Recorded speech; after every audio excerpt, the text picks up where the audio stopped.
Why are the people referred to as hypocrites?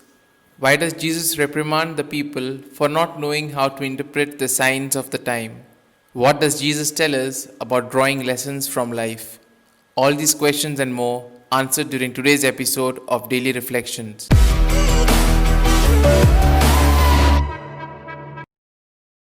The Gospel today presents a call on the part of Jesus to learn to read the signs of the times.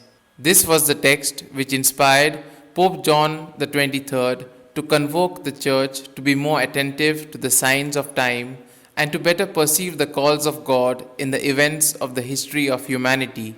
The Gospel exhorts us to observe nature. Jesus reports a universal human experience. Everybody in his own country or region knows how to read the face of the sky and of the earth. The body itself understands when there is threat of rain or when the time begins to change. Jesus refers to the contemplation of nature since it is one of the most important sources of knowledge and of experience which he himself had of God. It was the contemplation of nature that helped his discovery of new aspects of faith and in the history of his people. For example, rain which falls on the good and the bad, and the sun which rises on the upright and the unjust.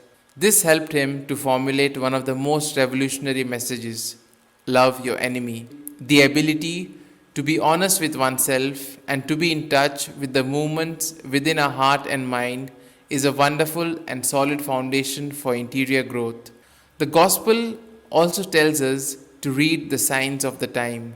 Jesus reprimands the people for not knowing how to interpret the times. In all times, in ours, and also in the time of Jesus, it was more attractive to live comfortable lives without trying to understand what was going on.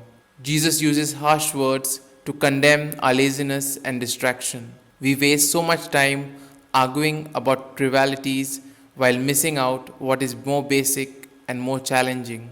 Jesus shows his anger and frustration with those people who cannot see what is happening, who do not realize the crisis they are in. If they knew, they would make preparations to avoid disaster. Jesus asks the crowd why they are not perceptive enough to see what's going on around them, where the false agendas of the Pharisees sought to destroy them, while he is healing the sick and speaking up for the poor. It is good to apply this gospel to our own life situations. How often people can refuse to see what is obvious. How easy it is to pass responsibility or blame someone else and to refuse to speak or to take action when we are well capable of making the call. We pray for light and guidance. Jesus challenges us to interpret the present time and behave wisely. The gospel also exhorts us to take lessons for life. One of the points on which Jesus insists most is reconciliation. At that time, there were many tensions and conflicts among the radical groups which had different tendencies. No one wanted to give in before others. The words of Jesus on reconciliation, which require acceptance and understanding, enlighten this situation, because the only sin which God does not forgive is a lack of forgiveness towards others. This is why he advises to seek reconciliation before it is too late.